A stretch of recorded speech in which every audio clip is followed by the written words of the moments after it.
E aí, galera? Bom dia, boa tarde, boa noite. Não sei que horas vocês vão estar vendo esse vídeo. Espero que de manhã ou de tarde, né? Deixa a noite para vocês darem uma relaxada. Mas enfim, o que a gente vai ver hoje vai ser um pouquinho da revisão do que vocês já viram nos videoaulas da Eleva. Então eu vou revisar um pouquinho com vocês. E aí, assim que eu fizer o upload desse slide, já vou mandar também para vocês o PDF com o gabarito dos exercícios conceituais e contextualizados. Tá beleza? Então, ficou dúvida? Vocês vão lá, comentem, né? Corrijam, vejam se acertei, não tenho certeza dessa resposta. Ficou dúvida? Não ficou dúvida? Posta, certo? Posta lá como comentário que a gente resolve isso aí. Show? Então vamos falar um pouquinho da dinâmica demográfica mundial. Basicamente, população. É isso, certo? Então, para que a gente fale de dinâmica demográfica, a gente vai ter então que voltar um pouquinho algumas coisas básicas, assim, para a gente poder lidar com esse assunto. Por quê? Depois a gente vai usar esse vocabulário e vocês vão saber exatamente o que a gente vai estar falando. Né? Então vocês viram provavelmente, né, lá nos vídeos da Eleva que vocês devem ter assistido, certo? Sobre os conceitos demográficos, certo? A gente vai falar de países populosos, países povoados. E o que a gente tem que visualizar é que populoso é uma palavrinha que a gente vai utilizar para relacionar com a quantidade. Então, o Brasil é um país populoso porque tem muita gente. O Paquistão é um país populoso porque tem muita gente. A China é um país populoso porque tem muita gente. E povoado, que é uma palavra que não denomina muita ou pouca gente, e sim está relacionado à distribuição dessa população no território. Basicamente, estou falando então da densidade demográfica, habitantes por quilômetro quadrado. Beleza? Então, quantas pessoas num quadrado de 1 quilômetro de lado tem ali dentro? Certo? Quanto maior a quantidade de habitantes por quilômetro quadrado, maior a densidade demográfica, mais povoado é esse local. Beleza? Então, país populoso é aquele país que tem muita gente. País povoado é aquele país onde a população está bem distribuída pelo seu território. Então, por exemplo, no caso do Brasil, é um país que tem muita gente, mas essa população está majoritariamente concentrada nas grandes cidades. Então, a população do Brasil é mal distribuída pelo território, logo, então, o Brasil é um país populoso e não muito povoado, principalmente nas áreas do norte, interior do nordeste e do centro-oeste. Beleza? Vamos seguindo então. Para a gente entender então alguns conceitos, né, do crescimento vegetativo, da população de maneira geral. Né? Tem uma formulinha muito básica. Né?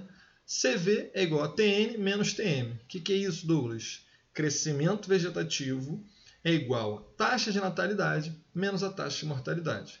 Vamos simplificar então? A população está crescendo de acordo com quantas pessoas nascem menos quantas pessoas morrem. Então vamos imaginar o seguinte: se num ano inteiro nascerem 1.000 pessoas no Brasil e morrerem 500, a população do Brasil cresceu 500. Nasceram 1.000 novos bebês, morreram 500 pessoas. Beleza? Então a gente pega quantos nasceram menos quantos morreram. Esse é o crescimento vegetativo. Molezinha isso aí. Show? Seguindo então, mas antes da gente falar de outros conceitos, a gente precisa entender algumas coisas básicas, certo? Para a gente falar de taxa de natalidade, taxa de mortalidade, a gente tem que falar primeiro do que é esse símbolozinho daqui, que não é percentual. Toda vez que vocês virem esse símbolozinho daqui, vocês estão falando de partes por mil.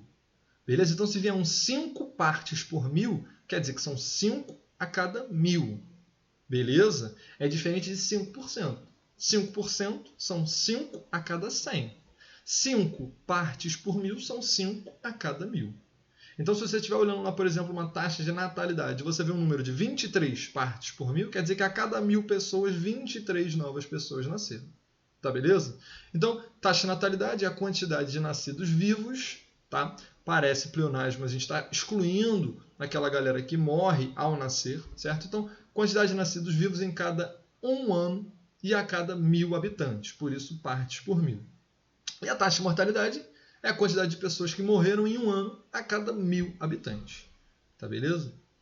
Taxa de fecundidade, a gente vai observar que é muito parecido com a taxa de natalidade. Mas ela é um outro número e ela reflete outra situação que vai estar, obviamente, linkada com a taxa de natalidade. Então, taxa de fecundidade é o número médio de filhos por mulher. Então, por exemplo, se uma mulher tem 3 filhos, a outra tem 2 e a terceira tem 1, no total, a média de filhos delas é o quê? De 2 filhos para cada uma, certo? Eu tenho 3 mais 2 mais 1, totaliza 6, dividido pelas 3 mulheres do exemplo, eu tenho 2 filhos para cada mulher. Então imagina eu pegar todos os filhos, todos os filhos, né, considerando só as mulheres, todos os filhos que essas mulheres tiveram, dividir igualmente por cada um é a taxa de fecundidade. Então, se uma mulher tiver 10 e a outra tiver 0, no final das contas, a média é 5 para cada uma. Beleza? Essa é a taxa de fecundidade. Show? Então, se a taxa de fecundidade é maior, consequentemente, a taxa de natalidade vai eventualmente aumentar. Principalmente se eu estiver falando de mulheres mais jovens que tenham tido filho recentemente. Certo? Só que para pensar o seguinte, taxa de fecundidade vai estar medindo todas as mulheres. Certo? Não importa se ela teve filho esse ano, se ela teve filho ano passado, se ela teve filho há 3 anos atrás. Certo? Isso vai diferenciar a taxa de natalidade, porque na taxa de natalidade eu falo a cada ano. Então, eu vou falar da taxa de natalidade de 2019, da taxa de natalidade de 2018, da futura taxa de natalidade de 2020. Beleza? Seguindo, então, a gente vai ter a nossa expectativa de vida e a mortalidade infantil. Certo? Expectativa de vida vai ser o número médio, né, que cada habitante daquele lugar vive. Certo? Então, número médio de idade que cada um daqueles habitantes ali, do Brasil, da Noruega, dos Estados Unidos, vai viver. Beleza? É uma média. Né? Então, se eu viver 90 anos, você viver 70, a expectativa de vida média de vida desse país é de 80. Beleza? Então, vou somar as idades todas, né, que as pessoas vivem, o máximo, e vou dividir por todas elas. Então, por exemplo, se eu tiver uma pessoa que viveu até os 72, outra que viveu até 81, outra que viveu 93, eu vou ter que somar essas 3 idades, né? E aí eu vou fazer a média da expectativa de vida. Isso é para um país inteiro. Certo? Então, algumas pessoas vão viver muito mais do que a média, outras, infelizmente, vão viver menos do que a média. Certo? Então, expectativa de vida geralmente vai estar refletindo as condições sociais da população. Por quê? Porque as condições sociais da população vão envolver acesso a hospitais, a remédio, a saneamento básico. Então, países com melhores condições sociais, como as que a gente tem visto já há um bom tempo, são os países que vão ter maiores expectativas de vida. E os países mais subdesenvolvidos, com as piores condições sociais, vão ser aqueles com as médias, né, de expectativa de vida mais baixas. Beleza? E o termo mortalidade infantil vai estar refletindo o número de crianças que morrem antes de completar 1 ano. Até 1 ano, certo? Vai entrar na estatística da mortalidade infantil e também vai estar refletindo as condições sociais do país. Se ele tem mais hospital para as crianças, se tem mais leitos, se tem enfermaria, se tem todo um aparato suficiente para atender a isso. Show? Podemos seguir, então, para o nosso crescimento vegetativo de volta, agora já entendendo melhor esses termos, certo? Dá uma olhada nessa tabelinha daí, nesse gráfico, e o que a gente vai observar, certo? Em azul, a taxa de natalidade, beleza? E em vermelho, a taxa de mortalidade. Observa o seguinte, crescimento vegetativo, certo? É a taxa de natalidade menos a taxa de mortalidade, que eu também posso chamar de crescimento natural. Crescimento vegetativo e crescimento natural, mesmíssima coisa. Entendeu essa fórmula? Vamos trazer para o gráfico aqui então. Nesse gráfico aqui, azul, quantidade de pessoas que nasceram, vermelho, quantidade de pessoas que morreram. Observe essa primeira divisãozinha daqui, onde está escrito pequeno crescimento populacional. Está vendo que nasce muita gente, mas também morre muita gente? Se nasceram 50 e morreram 49, não é porque está nascendo muito que a população vai crescer, porque também está morrendo muito. Beleza? Nesse segundo momento aqui, eu tenho uma taxa de natalidade que está começando a cair, junto com a taxa de mortalidade. Mas observa que a taxa de mortalidade começa a cair primeiro. Ó. E aí, o que é a chave da questão aqui? Se crescimento vegetativo é taxa de natalidade menos taxa de mortalidade, observa no gráfico, taxa de natalidade menos a mortalidade. Então, quanto mais distante tiver essas duas linhas, maior vai ser o crescimento vegetativo. Então, observa que essas linhas aqui estão bem próximas. Então, o crescimento vegetativo bem pequeno. Nasce muito, morre muito, cresce pouca gente.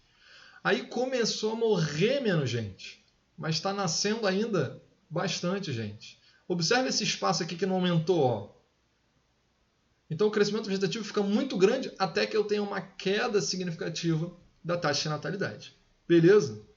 E aí, nessa terceira fase daqui, eu tenho um pequeno crescimento populacional, porque nasce pouca gente, morre pouca gente. Beleza? A gente vai observar isso já nas fases, né, fases demográficas. Show? E aí eu queria que vocês dessem um pause e pensassem. O que faz a expectativa de vida e a mortalidade infantil serem altas ou baixas. O que vai influenciar? Eu fiz aqui uma listinha pra gente, mas eu quero que vocês deem um pause. Bom, imaginando que vocês deram o pause de vocês, vamos visualizar então aqui, por exemplo, acesso à água potável, acesso a esgoto tratado, acesso a alimentos saudáveis com pouco ou nenhum agrotóxico, avanço na medicina, acesso a hospitais, remédios, tudo isso vão ser fatores que vão influenciar positivamente, né, na mortalidade infantil, fazendo com que as crianças, né, morram cada vez menos e que aumente a expectativa de vida da população também. Beleza? Dá para a gente relacionar isso aí. Seguindo, aqui tem um mapinha, vocês sabem que eu adoro mapa, certo? Dessa vez vocês não vão ver o meu desenho do Brasil no quadro, mas enfim. Visualize o seguinte, a gente tem as cores aqui, preto, certo?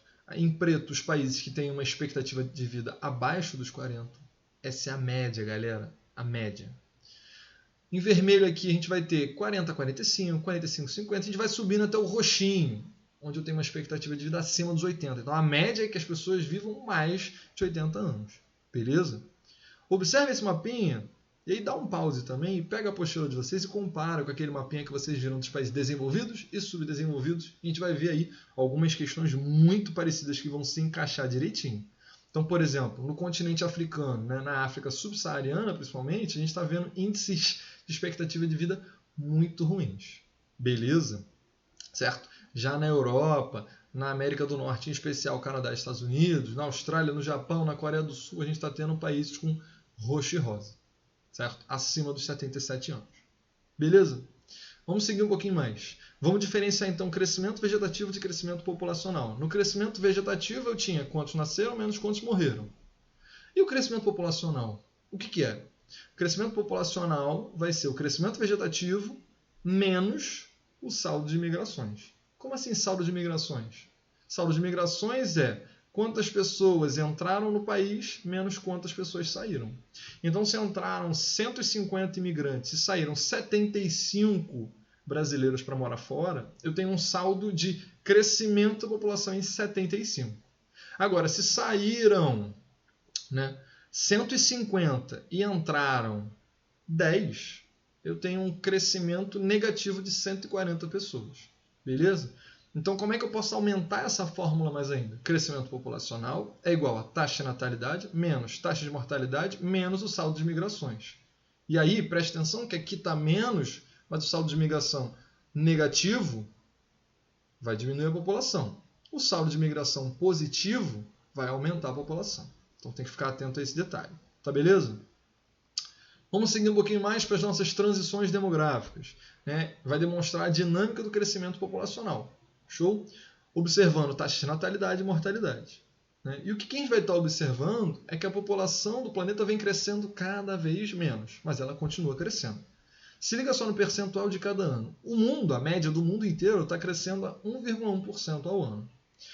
Se eu pegar o leste europeu, a parte mais oriental, está crescendo 0,3% ao ano. E a África subsaariana, aquela que a gente viu lá com média de vida muito baixa, está crescendo muito mais. Beleza? 2,4% ao ano. Show? Então, se liga nesse gráfico daqui, que ele é aquele gráfico anterior completado.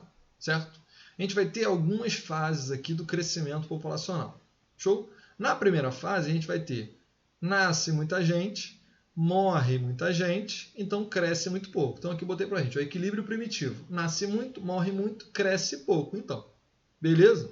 Na segunda fase eu tenho um rápido crescimento, porque continua nascendo muita gente, mas está morrendo cada vez menos. Então, ó, percebe que esse espaço daqui ele está maior, então cresce muito. Impulsionado pela revolução médico-sanitária, ou seja, evoluções, né, no saneamento básico e em alguns avanços na medicina. Show? Na nossa terceira fase, eu estou vendo um crescimento moderado, onde está nascendo cada vez menos, continua morrendo cada vez menos, então o crescimento começa a ser um pouquinho menor. Até o final dessa terceira fase aqui ser menor ainda. Beleza? E na quarta fase é a fase do envelhecimento populacional. Nasce pouca gente, morre pouca gente, então, consequentemente, o crescimento também é bem pequenininho. Show? Nesse gráfico daqui, a linha amarela vai representar a população absoluta, que tende a crescer e se estabilizar nessa fase. né? Ela está crescendo aqui porque está nascendo muita gente, né? Ainda na segunda fase, e ainda está em decréscimo na terceira fase. Show? E em verdinho o nosso crescimento vegetativo variando, certo? Então observa que nessa segunda e terceira fase aqui, principalmente nessa metade inicial da terceira fase, eu ainda tenho bastante gente nascendo. Então vai explicar esse crescimento vegetativo e esse aumento na população absoluta. Show? Seguindo. Antes de a gente seguir, vou até voltar aqui. Percebe que aqui no nosso gráfico eu tenho o tempo, certo? Eu tenho aqui a quantidade e aqui eu tenho o tempo. E eu não estou botando os anos, as décadas ali certinho. Por quê? Isso vai variar de país para país. E agora sim a gente vai observar isso. Percebe que a Europa passou por essa primeira fase há muitos séculos atrás. E a segunda fase da Europa aconteceu antes de 1880. Nesse momento, o Brasil ainda estava na primeira fase. A nossa segunda fase só vem aqui, na década de 40. Na década de 40, a Europa já está na terceira fase. Percebe? Então, hoje, a Europa, de maneira geral, já está na quarta fase. Enquanto nós, da década de 70 para cá, quando o Brasil passa a ser um país urbano, ou seja, a maior parte da população mora nas cidades, a gente está na terceira fase. Beleza? Vamos visualizar o seguinte. Tem como eu ter um crescimento negativo? Pensa aí enquanto eu vou bebendo água. Tem como a população crescer negativamente? Tem. Imagina que está morrendo muito mais gente do que nascendo. Nesse caso daí, a gente teria a nossa barrinha azul tendo um decréscimo cada vez maior e a nossa barrinha vermelha ultrapassando essa barrinha azul. Beleza? Nesse caso, a gente teria um crescimento negativo, ou seja, a população diminuindo. Certo? Claro que essa população pode estar diminuindo, mas recebendo muitos imigrantes, consequentemente o crescimento populacional vai ser positivo. Certo? E o que a gente vai observar é uma dinâmica muito diferente. Então, enquanto eu tenho na China política de filho único, na década de 80, 90, início dos anos 2000 e 2010, essa política já acabou tem uns anos atrás, mas ele ficou esse período todo com a política do filho único, ou seja, cada casal na China só podia ter um filho, para reduzir a quantidade de população da China, que é a maior população até hoje. Certo? A Índia, que é a segunda maior população no mundo, nunca fez esse tipo de controle populacional. Beleza? Então a tendência é que a Índia ultrapasse a China em breve em termos populacionais. Certo? Agora, o oposto acontece em países da Europa, como aqui é o caso da nossa reportagem. Vários países da Europa incentivam os casais a terem filhos, porque a população está diminuindo cada vez mais. Beleza? Então eu tenho incentivos, muitas das vezes financeiros, para que os casais tenham filhos. Certo? Bom, vamos resolver essa questãozinha aqui então. Dá um pause. Vamos ver se você consegue fazer essa questão sozinho. Bom, já deu seu pause. Vamos lá então. Vamos ler aqui. O número de filhos por casal diminui rapidamente. Para a maioria dos economistas, isso representa um alerta para o futuro. Para a maioria dos economistas, representa um alerta para o futuro. Beleza. O que eu estou observando aqui? Década de 70 até os anos 2010, taxa de fecundidade no Brasil, na China, na Coreia do Sul, Portugal, nos Estados Unidos e no Japão. Observa que Portugal, Estados Unidos e Japão têm taxa de fecundidade cada vez menor. Mas a gente também está observando a do Brasil diminuindo. Certo? Essa é a média de filhos por mulher, lembra disso. Beleza? Uma consequência socioeconômica para os países que vivem o fenômeno demográfico ilustrado é a diminuição da... Beleza. Qual é o fenômeno demográfico ilustrado? Redução da taxa de fecundidade total. Todos os países daqui estão tendo essa redução. Beleza? Isso vai gerar uma diminuição da oferta de mão de obra nacional, uma diminuição da média de expectativa de vida, uma diminuição da disponibilidade de serviços de saúde. Essa aqui já está fora, não tem nada a ver. Letra D, uma diminuição da despesa de natureza previdenciária, uma diminuição da imigração de trabalhadores qualificados. Para pensar, se eu estou tendo menos filho, a tendência é que no futuro eu tenha menos gente jovem para trabalhar. Então eu vou ter uma diminuição da oferta de mão de obra nacional. Beleza? Vamos seguir um pouquinho mais com o nosso crescimento vegetativo aqui. Olha essa questãozinha daí do Enem. O quadro abaixo, esse daqui, nos mostra a taxa de crescimento natural da população brasileira no século XX, então na década de 20 até o início dos anos 2000. Analisando os dados, podemos caracterizar o período entre... Dá um pausa, lê as respostas e vamos ver se você acerta. Bom, você já deu seu pause aí. Então vamos lá. Letra A. De 1920, entre 1920 e 1960, então eu vou olhar esses três primeiros aqui, como de crescimento do planejamento familiar. Estou observando a taxa de crescimento aumentando, certo? Então vamos seguir. Entre 50 e 70, como nítida explosão demográfica. Bom, são aqui os dois intervalos de maior crescimento. Pode ser a letra B. Vamos seguir. Letra C. Entre 60 e 80, como de crescimento da taxa de fertilidade. Na verdade, eu estou observando aqui. Se eu tivesse um crescimento da taxa de fertilidade, eu também teria um crescimento da taxa de natalidade. O crescimento populacional não é o caso aqui. Eu tenho uma redução. Então, a C está fora. Letra D. Entre 70 e 91, como de decréscimo da densidade demográfica. Densidade demográfica é habitante por quilômetro quadrado. Não consigo afirmar nada com esse gráfico, com essa tabela. Então, fora. Entre 80 e 2000, como de estabilização do crescimento demográfico. Aqui eu estou observando uma queda. Então, a nossa resposta vai ser a letra B.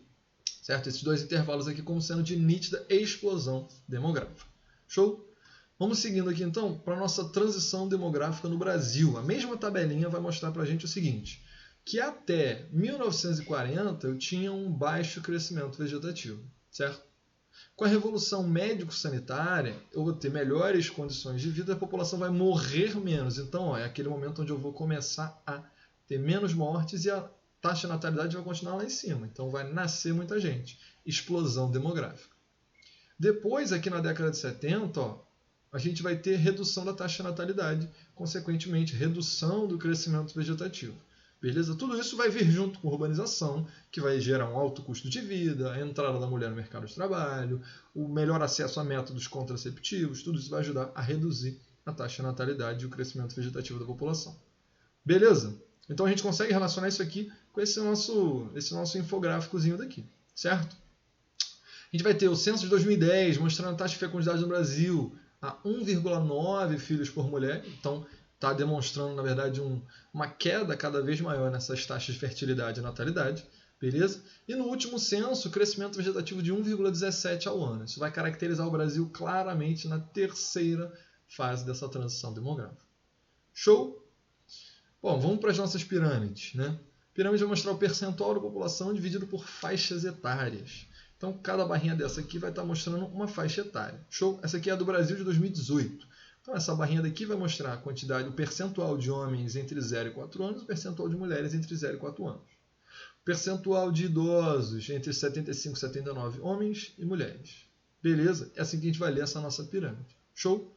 População economicamente ativa vai ser aquela considerada geralmente entre 15 e 60, 65 anos. É a idade que tem, né, a idade que a galera está para trabalhar. Não necessariamente a galera é empregada, mas é a idade, né, economicamente ativa, a galera que vai trabalhar. Uma pessoa com mais de 65 anos que trabalhe, né, ela vai eventualmente ser uma população economicamente ativa, mas não é o comum, certo? Assim como o trabalho infantil também não entra aí.